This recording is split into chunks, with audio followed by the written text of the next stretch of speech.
Alena Anderson is the Director of Moving Toward Financial Stability with United Way of Southwestern PA. She has been working in that role for 3+ years. Before that, she was at Bethlehem Haven for 6.5 years as the Safe at Home Program Coordinator and as a Direct Care Specialist.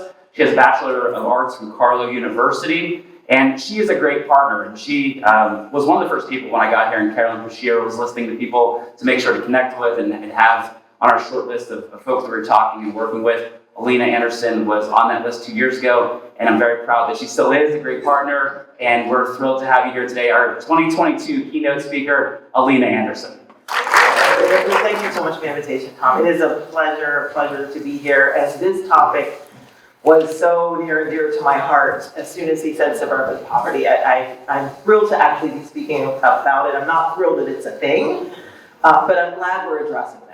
Because I think there are really few topics that have as many myths, stereotypes, and misperceptions surrounding them as that of poverty in America. I mean, it's just the idea of who poverty is, and it seems like it's an other, and it seems like it's people that's not me, that aren't working, that there are just so many, that it's made it so nobody wants to be associated. Nobody wants to even be a part of that club because it's them and not us. And yet the fact is that most Americans will experience poverty at some point during their lives. It's some close to poverty. If it's not at the poverty level, it's going to be near the poverty level. And so, and part of this is, and I would like to even kind of back up and say, I think poverty level can be a little bit misleading because we know what poverty looks like at the poverty level. But part of the reason I was excited about this opportunity is because the United Way has done a lot of research and really made an ALICE project. And so ALICE stands for Asset Limited, Income Constrained, Employed. And we started that because through all the calls to 211, through all the data we have, we started to realize that yes, there's the poverty level, which is very low, but then there is a sustainability level that's pretty high.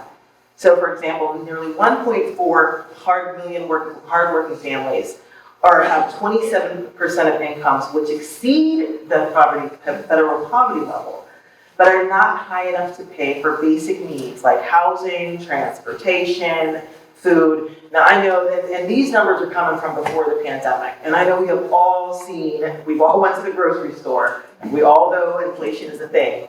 I know just for myself and my kids going to the store, I can't believe what we're spending and not getting more. Right? Housing costs have went through the roof. Finding affordable housing is a challenge for all of us. So when you think of what it's going to take to have a family, if a family of 4, for example, and 27,700 is the federal poverty level. But taking those costs, and that's not including any extras, that's not including nights out, gifts, any amount savings, to just make the bare minimum, that same family of 4 would need to be making 69,700. So you have this much of a gap between poverty and sustainability. And believe me, this is not the goal. This is just stability. This is just to see we're able to pay.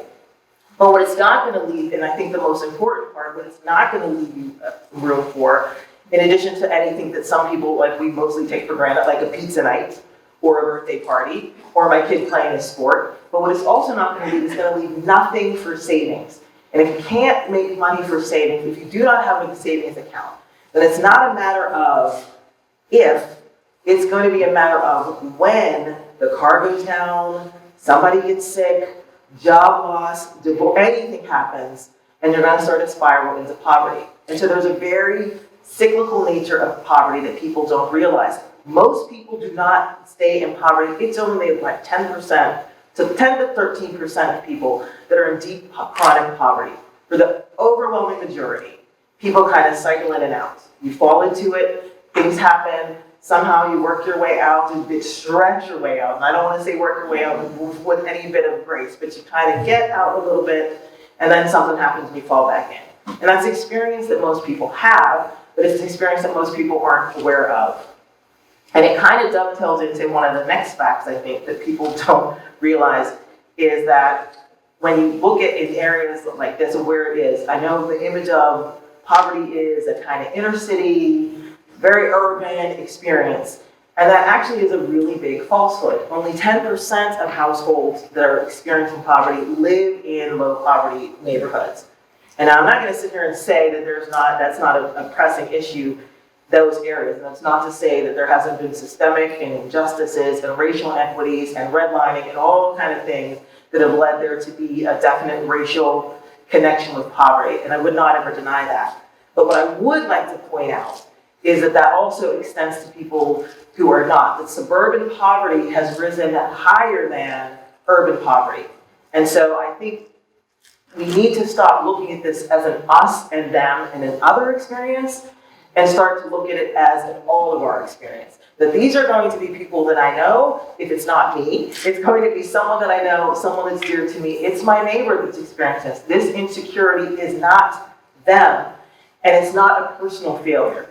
And I think if we can start to get beyond that idea of what someone is doing and start to recognize that this is a system of systemic failure, then it can be addressed. Then we can start to fix it, right? Because as long as we're on two separate teams, and I'm deserving and you're not, and I'm working and you're not, then we're never going to fix this. And as long as we let the dialogue of what is poverty be defined by the most extreme level and not recognize all of the people working 1, 2 jobs that are also experiencing insecurity, then we're never going to realize how connected we are.